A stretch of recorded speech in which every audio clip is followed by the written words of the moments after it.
Hi everyone, welcome to the new session of Corporate Governance. നമ്മൾ ഇന്ന് discuss ചെയ്യാൻ പോകുന്ന ടോപ്പിക് കോർപ്പറേറ്റ് ഗവേണൻസ് ഫ്രെയിംവർക്കിനെ കുറിച്ചാണ്. സോ കോർപ്പറേറ്റ് ഗവേണൻസ് ഫ്രെയിംവർക്കിനെ കുറിച്ച് പറയുകയാണെങ്കിൽ ഡിഫറെൻറ്റ് സിസ്റ്റം തന്നെ അതിനകത്തുണ്ട്. നമ്മളിപ്പോൾ നോക്കുകയാണെങ്കിൽ ഇതിനകത്ത് തന്നെ ബോർഡ് ഓഫ് ഡയറക്ടേഴ്സിനെ കുറിച്ചും ബോർഡ് കമ്മിറ്റീസിനെ കുറിച്ചിട്ടുള്ള ഒരു ഫ്രെയിംവർക്ക് ഉണ്ട്. അതുപോലെ തന്നെ auditors and corporate governance, corporate റിപ്പോർട്ടിങ്ങിനെ കുറിച്ചിട്ടുള്ള ഫ്രെയിംവർക്ക്, വിസിൽ ബ്ലോയിങ് മെക്കാനിസം, അതുപോലെ തന്നെ role of government, then the role of media, അങ്ങനെ തുടങ്ങിയിട്ട് ഓവറോൾ ഡിഫറെൻറ്റ് ഏരിയാസിലുള്ള കൺസെപ്റ്റുകളെല്ലാം കൂടി ഒത്തുചേർന്നതാണ് കോർപ്പറേറ്റ് ഗവേണൻസ് ഫ്രെയിംവർക്കിൽ വരുന്നത്. നമ്മൾ ഇന്ന് ഡിസ്കസ് ചെയ്യാൻ പോകുന്നത് ഇതിലെ board of directors and board കമ്മിറ്റിയെ കുറിച്ചാണ് നമ്മൾ ഈ സെഷനിൽ ഡിസ്കസ് ചെയ്യാൻ പോകുന്നത്. ബോർഡ് ഓഫ് ഡയറക്ടേഴ്സ് ആരാണെന്ന് എല്ലാവർക്കും അറിയാം. എന്നിരുന്നാലും ഒരു കമ്പനിയെ സംബന്ധിച്ചിടത്തോളം all the shareholders are considered to be owners of the business. For example, ഇപ്പോൾ ഞാൻ ഒരു ഇൻഫോസിസിൻ്റെ ഷെയർ മേടിക്കുകയാണ് by giving around 700 or 720 rupees കൊടുത്ത് ഇൻഫോസിസിൻ്റെ ഷെയർ മേടിക്കുകയാണെങ്കിൽ I will also become the owner of the business because ഞാനൊരു share ഹോൾഡറാണ്. So shareholders are considered to be the owners of business. So ഞാനൊരു ഷെയർ ഹോൾഡർ ആണെന്ന് കരുതി ആ കമ്പനിയുടെ മാനേജ്മെൻറ്റ് അഫയേഴ്സിൽ എനിക്ക് ഡേ ടു ഡേ അഫയേഴ്സിൽ പോയി ഇൻ്റർഫിയർ ചെയ്യാൻ പറ്റുമോ? ഇൻ്റർഫിയർ ചെയ്യാൻ പറ്റത്തില്ല. So these shareholders have to elect a group of person to look after the company's day to day affairs. അത്തരം ആ ഒരു എക്സിക്യൂട്ടീവ്സിനെയാണ് നമ്മൾ എന്ത് പറയുന്നത്? ബോർഡ് ഓഫ് ഡയറക്ടേഴ്സ് എന്ന് പറയുന്നത്. Board of directors are the people which are elected by the shareholders. One of the major right of the shareholder എന്ന് പറയുന്നത് തന്നെ വോട്ടിംഗ് റൈറ്റ് ആണ്. So these board will be doing their അവർക്ക് കുറച്ച് powers നമ്മൾ already കൊടുത്തിട്ടുണ്ട്. And they are also having some responsibilities towards the shareholders. So mainly to promote the interest of the company and the interest of the shareholders, they have to act. So അത്തരം ഒരു ടീമിനെയാണ് നമ്മൾ board of directors എന്ന് പറയുന്നത്. So എന്തൊക്കെയാണ് board of ഡയറക്ടേഴ്സിൻ്റെ മേജറായിട്ട് വരുന്ന powers എന്തൊക്കെയാണ് നമുക്ക് നോക്കാം. First one is to make the calls on shareholders. നമ്മൾ ഷെയർ ഇഷ്യൂ ചെയ്യുന്ന സമയത്ത് ഷെയർ കോൾ ചെയ്യാനുള്ള റൈറ്റ് ആർക്കുണ്ട്? ഷെയർ ഹോൾഡേഴ്സിനുണ്ട്. അത് ഇപ്പോൾ ഫുള്ളി പെയ്ഡപ്പ് ആയിട്ടുള്ള ഷെയർ ആണെങ്കിലോ അല്ലെങ്കിൽ പാർട്ട്ലി പെയ്ഡപ്പ് ഷെയർ ആണെങ്കിൽ ബാലൻസ് എമൗണ്ട് കോൾ ചെയ്യാനുള്ള റൈറ്റ് നമ്മളുടെ ബോർഡ് ഓഫ് ഡയറക്ടേഴ്സിനുണ്ട്. അതുപോലെ തന്നെ ഡിബഞ്ചേഴ്സ്, ഷെയറിൻ്റെ കേസ് മാത്രമല്ല ഡിബഞ്ചേഴ്സ് ഇഷ്യൂ ചെയ്യാനും and if they want to make any borrow any money from the public, അതും നമുക്ക് ആർക്ക് റൈറ്റ് ഉണ്ട്?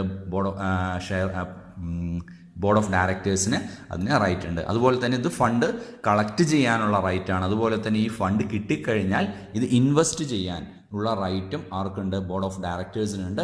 And to make loans also they are having the power. Okay, now liability of the company നമ്മൾ നോക്കുകയാണെന്നുണ്ടെങ്കിൽ ഡയറക്ടേഴ്സിനെ സംബന്ധിച്ചിടത്തോളം if they make any misstatement in the prospectus, ഇപ്പോൾ കമ്പനീസിൻ്റെ share ഇറക്കുക അല്ലെങ്കിൽ ഡിബഞ്ചർ ഇറക്കുന്ന സമയത്ത് when they are collecting money from the public they have to give prospectus. Prospectus is a document which contain all the information about the company. ആ information നോക്കിയിട്ടായിരിക്കും investors കമ്പനിയിൽ invest ചെയ്യുന്നത്. If they make any misstatement, എന്തെങ്കിലും ഒരു misstatement ഉണ്ടെങ്കിൽ the directors are liable for that particular misstatement. Then അടുത്ത പറയുന്നത് directors personally liable ആവുന്ന കുറച്ച് സിറ്റുവേഷൻസ് ഉണ്ട്. അത് നമുക്ക് ഓരോന്നായിട്ട് നോക്കാം. First one, if they fail to repay the application money. Once നമ്മൾ ഷെയർ ഇഷ്യൂ ചെയ്യുന്ന സമയത്ത് the public will be applying for the share.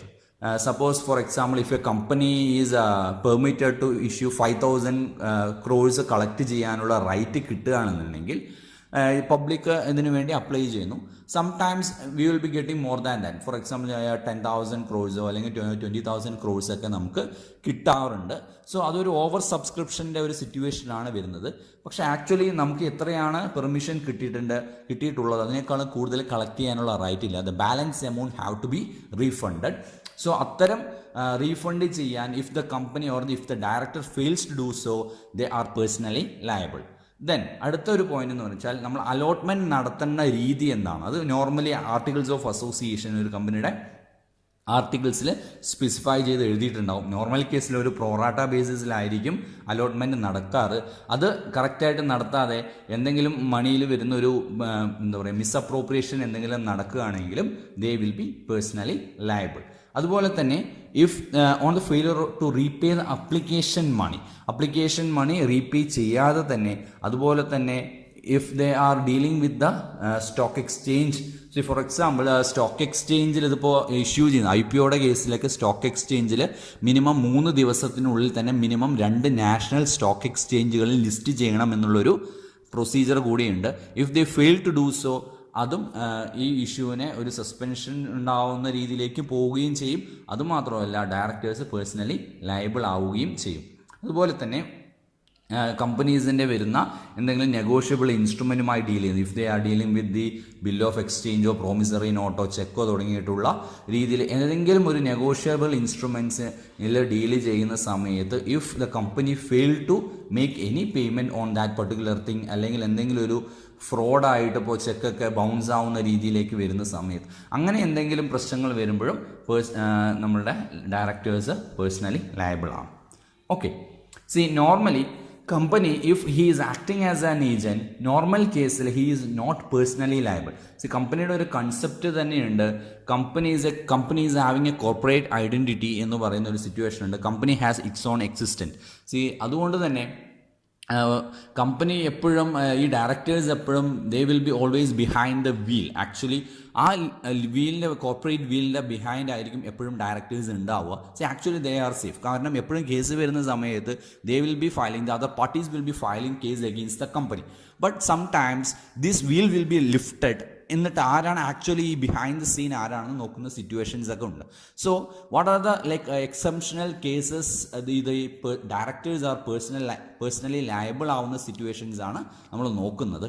First situation നമ്മൾ നേരത്തെ പറഞ്ഞ പോലെ, if they are signing any negotiable instrument sign ചെയ്യാണ്, but without the company's name, കമ്പനീസിൻ്റെ name ഇല്ല, on behalf of the company if they are making any contract, and without the company's name if they are making any എന്താ പറയുക എന്തെങ്കിലും കോൺട്രാക്റ്റിൽ involve ആവുകയാണെങ്കിൽ ദേ will be personally liable.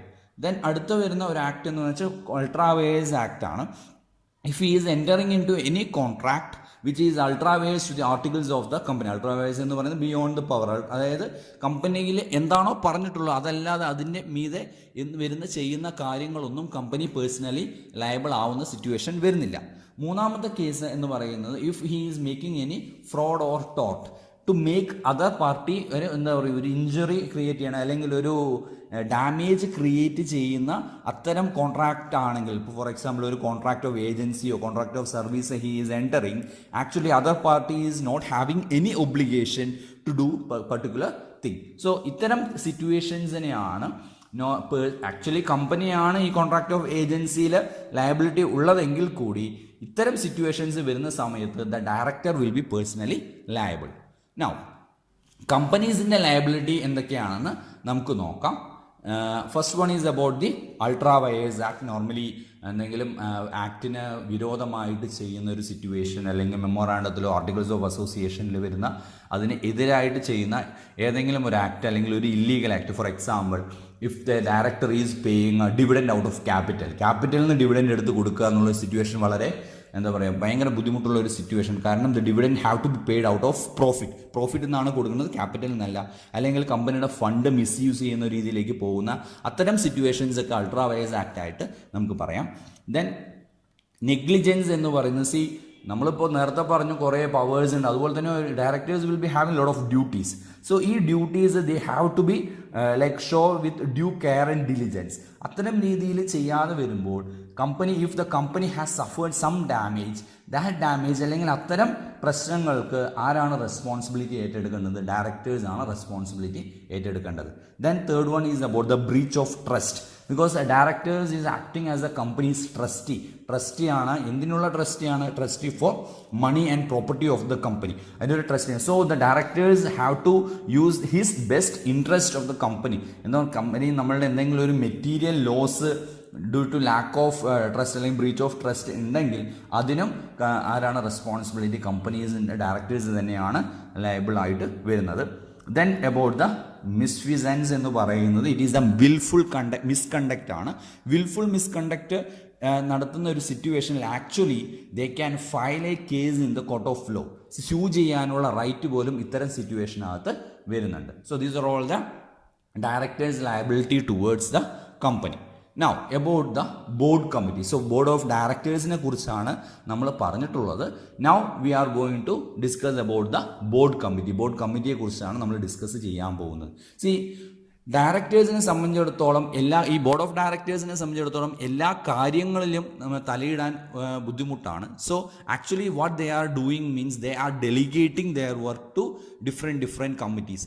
C what is the duty of these particular കമ്മിറ്റീസിൻ്റെ duty എന്താണെന്ന് വെച്ചാൽ അവർക്ക് ഏൽപ്പിച്ചിട്ടുള്ള മേഖല ഏതാണോ ആ ഒരു മേഖലയെക്കുറിച്ചിട്ടുള്ള ഒരു പഠനം നടത്തിയ ശേഷം, ഒരു പ്രിലിമിനറി വർക്ക് നടത്തിയ ശേഷം അതിനെ കുറിച്ചിട്ടുള്ള റെക്കമെൻഡേഷൻസ് കൊടുക്കുക എന്നുള്ള ഉത്തരവാദിത്തമാണ് അത്തരം കമ്മിറ്റീസിനുള്ളത്. ഡിസിഷൻസ് ഫൈനലി എടുക്കേണ്ട ഉത്തരവാദിത്തം ആർക്കാണുള്ളത്? ബോർഡ് ഓഫ് ഡയറക്ടേഴ്സിന് തന്നെയാണുള്ളത്. But these board committees will be preparing the ground work for making that particular decision. ആ ഡിസിഷൻ എടുക്കാനുള്ള ഗ്രൗണ്ട് വർക്ക് ചെയ്യേണ്ട ഉത്തരവാദിത്തം ഇത്തരം കമ്മിറ്റികൾക്കാണ് ഉള്ളത്. സോ ഏതൊക്കെ കമ്മിറ്റികളാണ് ഉള്ളത് എന്ന് നമുക്ക് നോക്കാം. First one is about the audit committee. Second one is about the nomination and remuneration committee. Third one, shareholders grievance committee. The next one, risk committee. And the next one is corporate compliance committee and ethics committee. ഇതിൽ വരുന്ന ആദ്യത്തെ 2 മാത്രമാണ് നമ്മളുടെ സിലബസിനകത്തുള്ളത്. അതുകൊണ്ട് അത് മാത്രം നമ്മൾ കൂടുതൽ ഫോക്കസ് ചെയ്ത് പഠിക്കാം.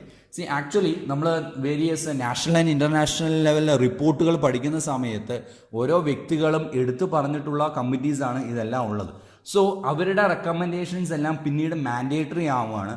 ഇപ്പോൾ listing close 49 of the listing agreement ഒക്കെ നോക്കുകയാണെന്നുണ്ടെങ്കിൽ, അല്ലെങ്കിൽ സെബിയുടെ ആക്ട് നോക്കുകയാണെന്നുണ്ടെങ്കിൽ, കമ്പനീസ് ആക്ടിൽ ഇത്തരം കാര്യങ്ങൾ അവർ പറഞ്ഞിട്ടുള്ള കാര്യങ്ങൾ പലതും മാൻഡേറ്ററി ആണ്. അതുകൊണ്ട് തന്നെ ഇതൊരു റിപ്പീറ്റേറ്റീവ് ആയിട്ട് വരാനുള്ള സാധ്യതകളുണ്ട്. Okay, so first one is about the audit committee. Audit കമ്മിറ്റിയാണ് കോർപ്പറേറ്റ് ഗവേണൻസ് മെക്കാനിസത്തിൻ്റെ ഒരു മെയിൻ പില്ലറായിട്ട് പറയുന്നത് തന്നെ ഓഡിറ്റ് കമ്മിറ്റിയാണ്. ഓഡിറ്റ് കമ്മിറ്റിൻ്റെ മെയിനായിട്ടുള്ള ഒരു ഉത്തരവാദിത്തം എന്ന് പറയുന്നത് തന്നെ ഫിനാൻഷ്യൽ സ്റ്റേറ്റ്മെൻറ്റിൻ്റെ ക്വാളിറ്റി ഉറപ്പുവരുത്തുക എന്നുള്ളതാണ്. So first one is about the oversight of the financial reporting and disclosure, and another one is the integrity of the company's financial reporting ആണ്.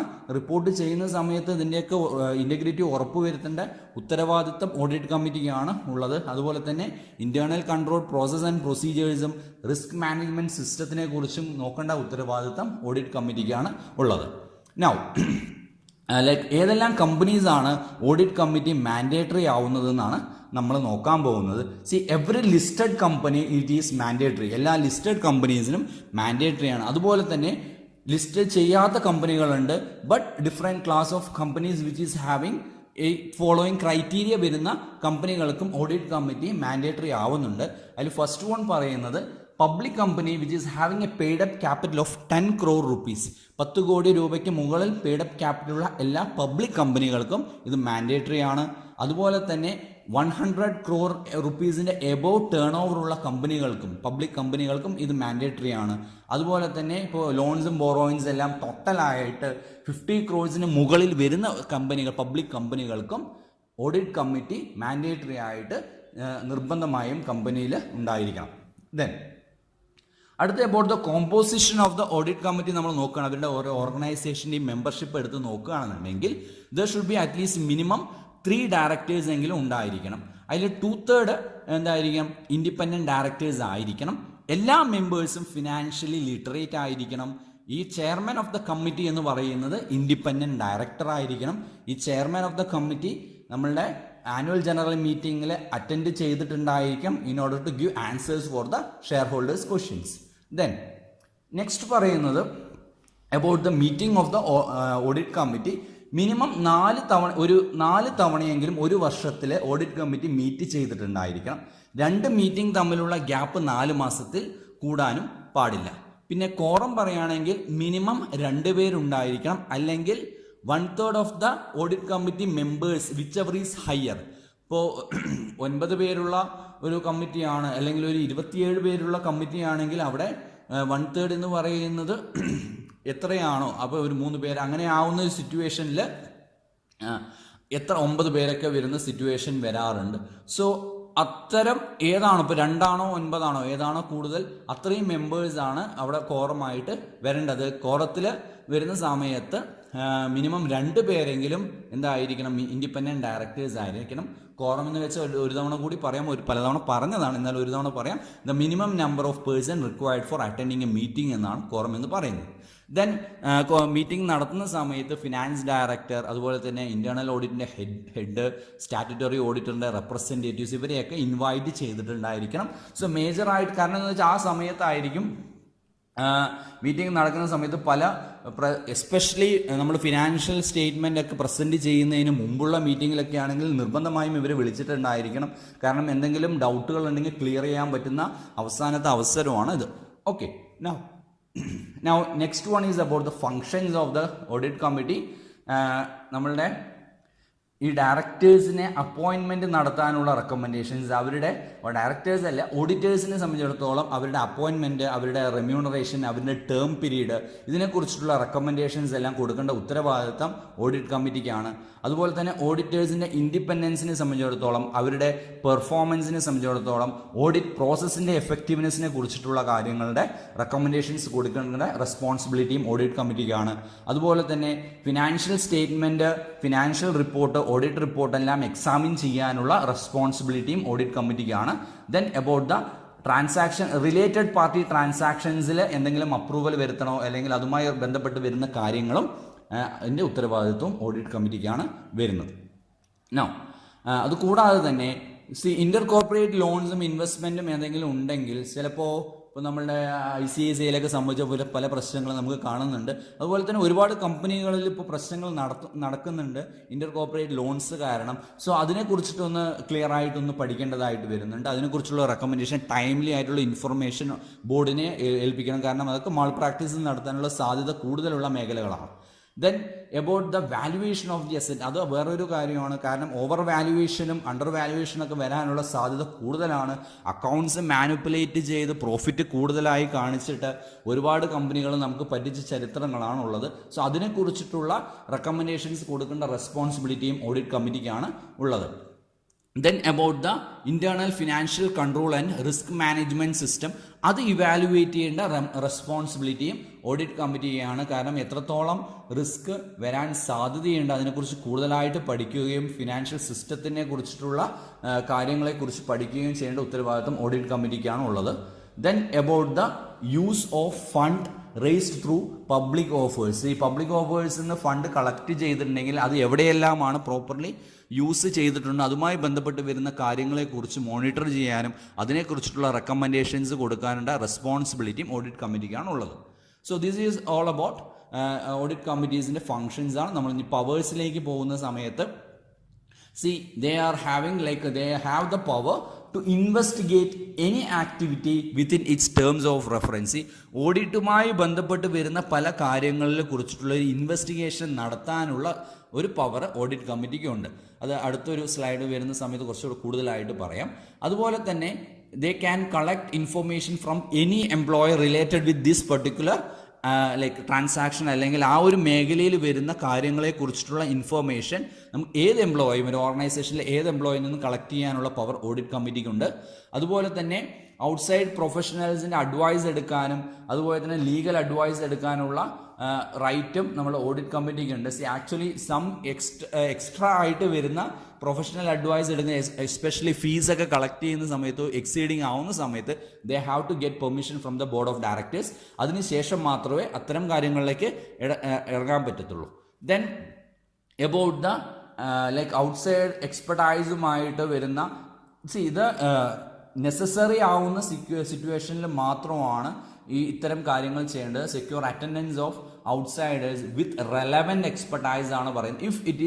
ഇഫ് ഇറ്റ് കൺസിഡേഴ്സ് നെസസറി എന്ന സിറ്റുവേഷൻ, അതായത് ആവശ്യമുണ്ടെങ്കിൽ മാത്രം മതി ഔട്ട്സൈഡേഴ്സിനെ depend ചെയ്യുന്നുള്ള രീതിയിലാണ് പറയുന്നത്. Then about the vigil mechanism എന്ന് പറയുന്നത്, വിജിൽ മെക്കാനിസം വേണോ വേണ്ടയോ എന്നുള്ള കാര്യങ്ങളാണ്. കാരണം എന്ന് വെച്ചാൽ ഒരു കമ്പനിയെ സംബന്ധിച്ചിടത്തോളം നമ്മൾക്ക് ഒരു പ്രശ്നം നേരിട്ട് കഴിഞ്ഞാൽ ഈ പ്രശ്ന പരിഹാരം കമ്പനി തന്നെ കണ്ടുപിടിക്കുന്നുണ്ടോ അല്ലെങ്കിൽ ഒരു ഔട്ട്സൈഡേഴ്സിൻ്റെ അല്ലെങ്കിൽ ഒരു കോർട്ടിൻ്റെയോ പോലീസിൻ്റെയോ ഇൻ്റർഫിയറൻസിൻ്റെ ആവശ്യമുണ്ടോ എന്നുള്ളതാണ്. See, actually from the company side itself they have to have a vigil mechanism ഉണ്ടായിരിക്കണം. സോ അത് ആർക്കൊക്കെയാണ് ഉണ്ടായിരിക്കണം എന്ന് വെച്ചാൽ every listed company it is mandatory. നേരത്തെ പറഞ്ഞ പോലെ തന്നെയാണ് if the company accept deposit from the public, അത്തരം കമ്പനിയിൽ അൺലിസ്റ്റഡ് കമ്പനി ആണെങ്കിലും if they accept deposit from the money public അല്ലെങ്കിൽ if they borrow money from the public if it exceeds 50 crore rupees, 50 crores exceeding ആവുന്ന കമ്പനികൾ നിർബന്ധമായും vigil mechanism ഉണ്ടായിരിക്കണം. അവിടെ ഒരു വിജിലൻസ് ഫോം ചെയ്തിട്ടുണ്ടായിരിക്കണം, അത്തരമൊരു ടീം ഉണ്ടായിരിക്കണം. It will ensure the confidence of the investors. അതുമാത്രമല്ല അവിടെയുള്ള എംപ്ലോയീസ് അല്ലെങ്കിൽ ഡയറക്ടേഴ്സിൻ്റെ നടക്കുന്ന എന്തെങ്കിലും പ്രശ്നങ്ങളുണ്ടെങ്കിൽ പെട്ടെന്ന് തന്നെ കണ്ടുപിടിക്കാനുള്ള ഒരു സാധ്യതയും ഈ വിജിൽ മെക്കാനിസം കൊണ്ട് പറ്റും. So this is all about the vigil mechanism. Now disclosure ആണ് ബോർഡ്സ് റിപ്പോർട്ടിൽ ഇൻക്ലൂഡ് ചെയ്യേണ്ട. ഡിസ്ക്ലോഷറിനെ കുറിച്ച് പറയുകയാണെന്നുണ്ടെങ്കിൽ ഓഡിറ്റ് കമ്മിറ്റിൻ്റെ എന്തെങ്കിലും റെക്കമെൻഡേഷൻസ് വരുത്തുന്നുണ്ടെങ്കിൽ അല്ലെങ്കിൽ കോമ്പോസിഷൻ ഓഡിറ്റ് കമ്മിറ്റിയുടെ ആ ഒരു കോമ്പോസിഷനെ കുറിച്ചിട്ടുള്ള ഡിസ്ക്ലോഷർ ക്ലിയർ ആയിട്ട് ബോർഡിൻ്റെ റിപ്പോർട്ടിൽ ഇൻക്ലൂഡ് ചെയ്തിട്ടുണ്ടായിരിക്കണം. അതുപോലെ തന്നെ ബോർഡ് കമ്മിറ്റി റെക്കമെൻഡ് ചെയ്തിട്ട് ഓഡിറ്റ് കമ്മിറ്റി റെക്കമെൻഡ് ചെയ്തിട്ട് ബോർഡ് അത് റിജക്റ്റ് ചെയ്യുകയാണ്. If they are not accepting any of the recommendations, ആ പർട്ടിക്കുലർ പോയിന്റ് എന്താണോ ആ റെക്കമെൻഡേഷൻ എന്താണോ that also have to be included in the boards report. അതും ഇൻക്ലൂഡ് ചെയ്യണം വിത്ത് റീസൺ. എന്തുകൊണ്ടാണ് ഇവരുടെ ഈ റെക്കമെൻഡേഷൻ അക്സെപ്റ്റ് ചെയ്തിട്ടില്ല എന്നും ബോർഡിൻ്റെ റിപ്പോർട്ടിൽ മെൻഷൻ ചെയ്തിട്ടുണ്ടായിരിക്കണം. Okay, so this is all about the audit committee. Now we are moving to the nomination and remuneration committee. ഇത് രണ്ടിൻ്റെയും ഏകദേശം സിമിലർ ആണ്, അതുകൊണ്ടാണ് കമ്പൈൻ ചെയ്ത് പറയുന്നത്. നൗ നേരത്തെ പറഞ്ഞ പോലെ തന്നെ ആർക്കാണ് ഇത് അപ്ലിക്കബിൾ എന്ന് നോക്കുകയാണെന്നുണ്ടെങ്കിൽ for every listed company it is applicable. അതുകൂടാതെ തന്നെ paid up capital 10 crores exceeding ആവുന്ന company, turnover 100 crores exceeding ആവുന്ന കമ്പനി, നമ്മുടെ അഗ്രിഗേറ്റ് ഔട്ട്സ്റ്റാൻഡിങ് ലോണും ബോറോയിങ് എല്ലാം 50 crores മുകളിലാവുന്ന കമ്പനികൾക്ക് ഈ ഒരു committee nomination and remuneration committee compulsory ആണ്, മാൻഡേറ്ററി ആയിട്ട് വരുന്നതാണ്. ദെൻ കോമ്പോസിഷൻ എടുക്കുകയാണെങ്കിൽ മിനിമം 3 നോൺ എക്സിക്യൂട്ടീവ് ഡയറക്ടേഴ്സ് ഉണ്ടായിരിക്കണം. 50% അതിൽ 50% ആരായിരിക്കണം? ഇൻഡിപെൻഡൻറ്റ് ഡയറക്ടേഴ്സ് ആയിരിക്കണം. ഇതിലെ ചെയർമാൻ ഓഫ് ദ കമ്മിറ്റി എന്ന് പറയുന്നത് ഇൻഡിപെൻഡൻറ്റ് ഡയറക്ടേഴ്സ് ആയിരിക്കണം. ഇപ്പോൾ ചെയർമാൻ ഓഫ് ദ കമ്മിറ്റിക്ക് ഒരു പർട്ടിക്കുലർ മീറ്റിംഗ് അറ്റൻഡ് ചെയ്യാൻ പറ്റുന്നില്ലെങ്കിൽ he can nominate any of the person. അദ്ദേഹത്തിൻ്റെ ആബ്സെൻസിൽ വേറൊരു മെമ്പറെ നോമിനേറ്റ് ചെയ്യാനുള്ള റൈറ്റ് ചെയർപേഴ്സണുണ്ട്.